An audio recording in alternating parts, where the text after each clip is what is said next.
1,000 miles from nowhere, that's where I want to be.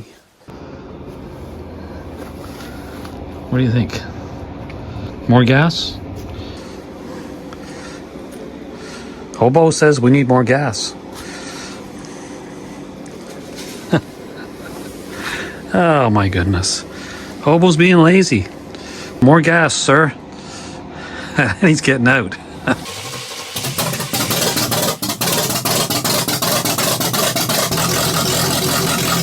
Welcome back to the channel, folks. In our last episode on this 1964 C10 panel truck, we installed the headers and we found a carburetor to install on this manifold.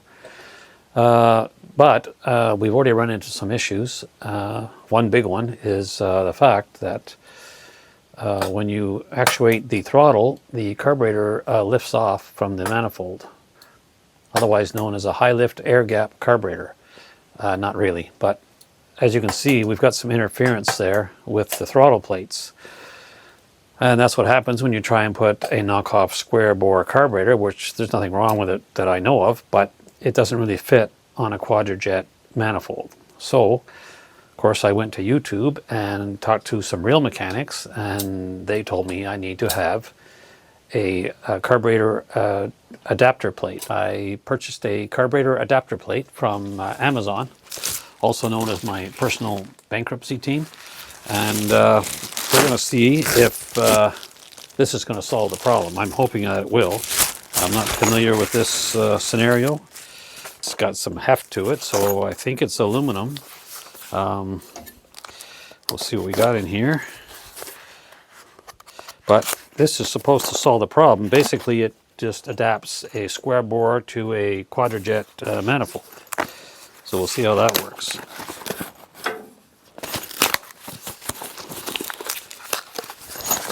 Come on out. All right. Okay, it doesn't look too bad, actually. It's aluminum.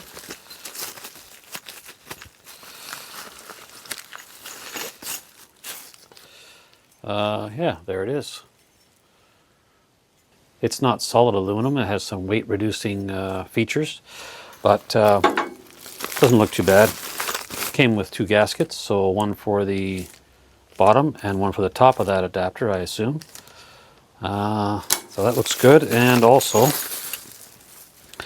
we have the all the necessary hardware, hopefully, studs and bolts and washers.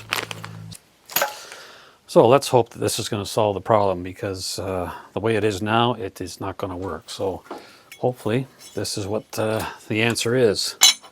We'll just try that quickly.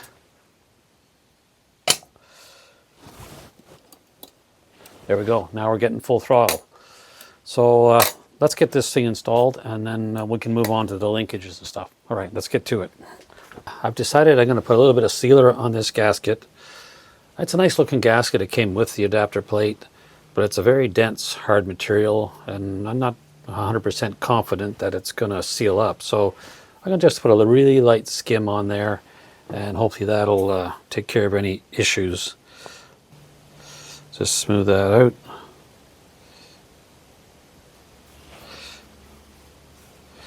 And that should do it. That's all it needs. Doesn't need much. Just a little bit. Probably shouldn't put it on, but I'm doing it. And I'm going to put some on this side also. That should do it. I don't want to get carried away here. Just a little bit. Smooth that out quickly. And like I say, maybe this isn't necessary, or maybe it's going to be detrimental, but I feel better having a little bit on there. All right, now we take our adapter plate with the Quadrajet configuration and put that down towards the Quadrajet manifold and kind of line it up like that. And then we've got, what do we got here? Allen head screws, bolts, Allen head bolts, I guess. 4 of those. Oh, wait a minute, I forgot to put the bolts in. These got to come up through the bottom, so let's lift that off quickly. there, I believe. No, the outside. The outside, yep. One there. Okay, that's those two. And we need two more. On the outside, one there, and then one here. That's it. All right, back to where we were.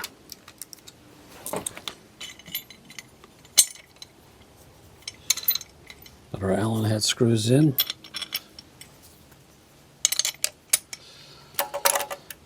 And tighten those down. Somewhere. Okay, let's try that again.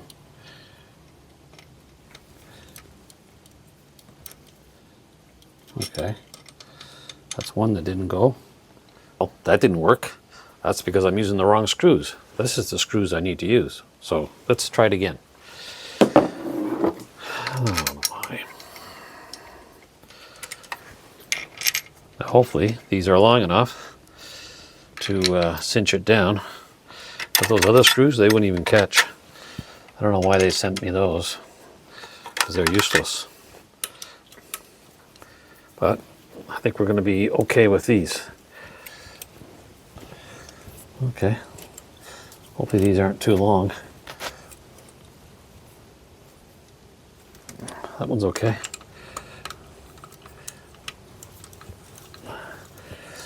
These are just cap screws, so they gotta sit below this surface in order for the carburetor to seat.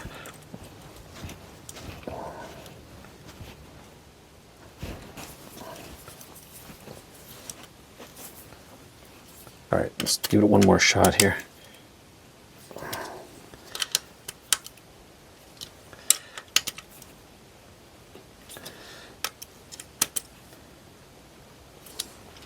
All our studs are good.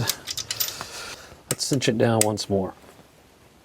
I don't know really what the torque is, but we're just going to cinch it down good and hope for the best. That's why we use sealer.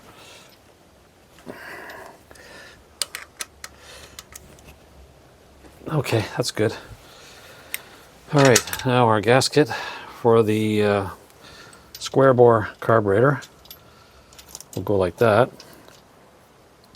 And once again, I'm going to put some sealer just on this area here. Well, I'll do it on the gasket. And I think that's going to do it. I don't think I'll put any on the carburetor base gasket, because I got a feeling I'll be taking that carburetor off a few more times. I don't know why, but I'm feeling it. Just a very thin coat. So I don't want it oozing out all over the places, but just want a little extra seal. Drop that on there.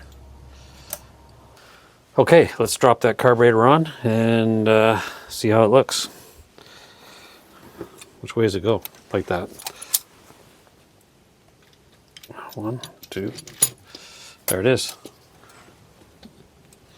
Wow. Okay, now the washers right here. Need some washers. 1, 2, 3, 4. And 4 nuts. Oh, it looks pretty fancy, but will it ever work? Well, that's another question. That's why I'm not gluing it down, because it might not. All right. A little bit of play there, but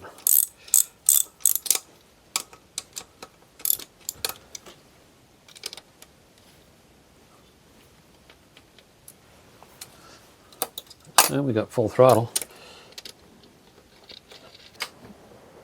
Snug this up, and then we should be all set as far as carburetor installation. Now we still got to, what do we got? Well, we got a PCV valve that is on the front here to go to there, but maybe this valve cover can be switched around. I can put it there. Right to there would be easy. One of these is going to be the vacuum advance for the distributor. Here's our fuel inlet. I'm going to need a rod for the accelerator. It was missing on this truck, so I'm going to have to either steal something off another vehicle or make one, or buy one, I guess. But No, we don't usually do that here. Then it's plugs, wires, some belts. Yeah, that kind of stuff. And then we'll just fire it up. I want to hear it run. All right, let's get to it. Well, it's been kind of slow going, but I've been hard at it. A lot of little things. We've got our transmission lines, transmission cooler lines hooked up to the transmission, so they're ready to go to the cooler on the radiator. That was a bit of a pain, but they're in. We got our accelerator rod, which I found on the parts truck. It's actually a rod from the two-speed, the old style two-speed Power Glide, and that worked out pretty good. So also the transmission kickdown cable, which is still here. I didn't have a bracket for that, but I found one from another motor that was supposed to be a carburetor bracket, but didn't work with this carburetor, so I cut it in 3 or 4 pieces and modified it and painted it and welded it, and that's what we got. So that's going to work. A couple bolts, that takes care of the transmission cable. I switched these valve covers across side to side, and now it actually makes sense. This is the oil filler tube here, and the PCV valve will go here and connect to here. We've got a vacuum line for the distributor. That's pretty simple. That's going to work. I'm going to need something else. Oh yeah, the fuel line, that's got to go on. So I don't know if I'm going to do a hard line up to here and put a filter somewhere. I should put a filter, definitely. And there was something else. Well, there was all kinds of things. Oh yeah, the choke cable. I haven't figured that out yet. It's too short because this used to be a 6-cylinder, which would have worked fine, but so I got to get a longer cable somehow. And yeah, it's coming together. The fuel lines and things like that we still got to do, but that's not that hard, really. It just takes time. The bonus of the day was Marketplace, of course, and I picked up this brand new, older, I guess it's been sitting around in some guy's shop for, I don't know, who knows, maybe 10 years. But the box, anyways, is from Jegs. I don't know about the air filter, but it's brand new. It's never been used. Matter of fact, it says made in Taiwan. So I'm not sure exactly what's going on here, but anyways, it's all brand new. It's a basic factory, not a factory, it's a basic chrome aftermarket filter. Where is the filter? Did I lose it? I lost the filter. Where'd it go? It rolled away. That's where it went. I got it. Here's the filter. That'll go like that. And the lid.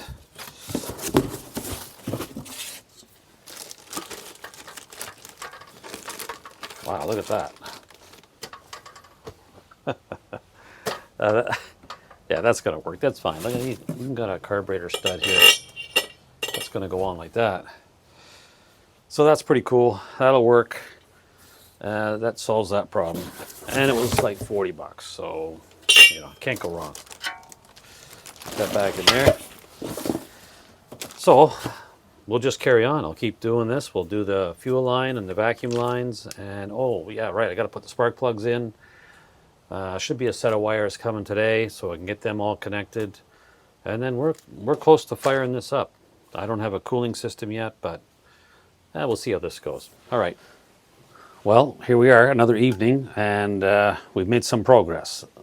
We've got our fuel line finally installed. I did a hard line down to the pump, and then we've got a fuel filter, and then a rubber line to the carburetor intake, fuel intake. We got our PCV valve in, finally, and our vacuum advance for the distributor. So that's all set up now. And one thing I have to remember is to put in some transmission fluid. So I got to get, you know, a gallon or 2 of that. That's on the list. And our ignition wires came in yesterday, but unfortunately I don't have the tool to cut these and crimp them. I didn't realize they were going to be like that. So I'm going to need the proper tool, which is on its way as we speak. And then I can make all custom wires. So that's going to be pretty cool. 8.5 millimeters. Yeah, I don't know why they're red, but they are. You never know what you get when you order, right? So while we wait for the crimping tool to arrive, I'll get all these wires sorted out on the distributor cap and lay them out for length. And then once that tool comes, I can cut them all and trim them, crimp them, and install them. And that part will be done. The other thing I have to do is put this throttle return spring on. I don't have a bracket yet for that, but I'll probably just make something. That'll take care of that issue. So we're going to do everything we can, try and get this thing started up before we put any of the other bodywork on. It's just so much easier to do it now and get all these fine tuning stuff done before all that bodywork is on. Well, the crimping tool came, so now we can finish up our ignition wires, make them custom fit. And we got our carburetor return spring hooked up. We just had to make a little bracket, so that's all fine now. That works perfectly. And the choke cable was too short because of the location it was coming out of over here by the master cylinder. For the 6-cylinder that was originally in this truck, that worked fine. But on the 8-cylinder, it has to come all the way over to here. So it was just a matter of rerouting it under the dash and coming out in a different location. And now it just fits perfect. So let's get these wires all done up, and then we've got to put some transmission fluid in because this rebuilt transmission has no fluid in it, so we got to throw a jug or two in there, and then we'll just go from there.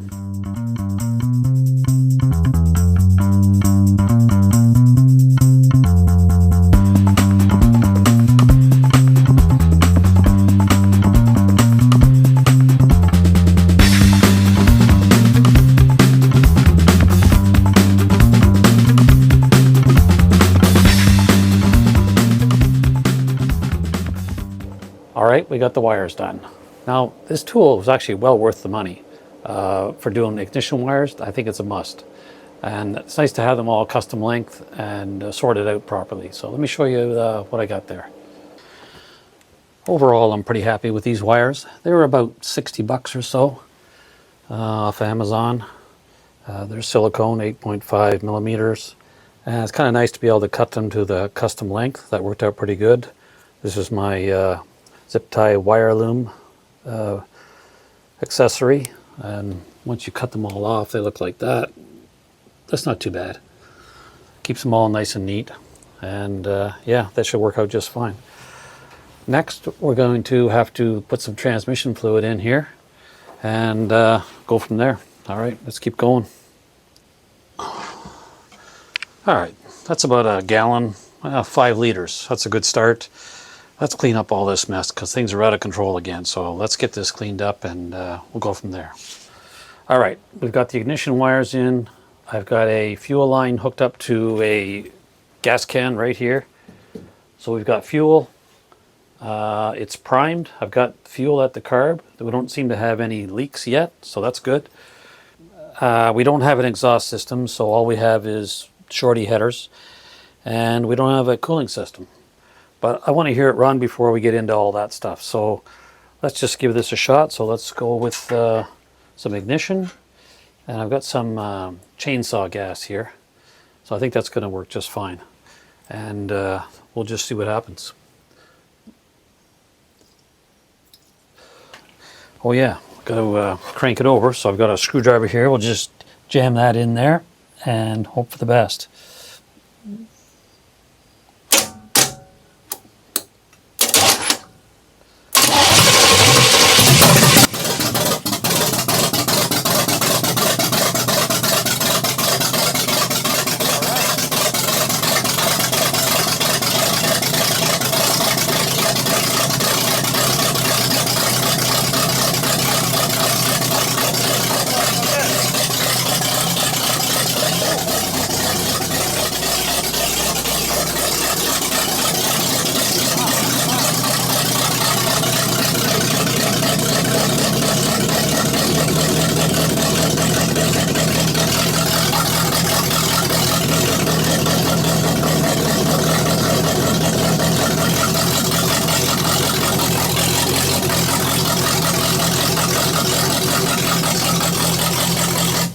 Okay. All right, it runs. I don't want to run too long without any cooling system, and got to fill the transmission a bit more, but the air in here is getting pretty spicy, so I'm going to shut her down and get outside because, yeah, it's pretty raw in here. And it sounds like the timing might be off a tooth, so I'm going to have to adjust that, pull the distributor out, turn it a tooth, and jam it back in. But we got a motor that runs, so let's carry on. Thanks for watching, folks. We made a big step forward here getting this motor running today. It's pretty raw in here. We're going to get outside and get some fresh air, but I'm very happy to get this motor running again. It's been probably a good year anyways since it's sat here, so it's a big step forward. Next up on this panel truck will be exhaust system and the cooling system. But before we do that, we've got to get back on the 41 Chrysler. That's next on the list, so thanks for hanging in, folks, and I'll catch you on the next one.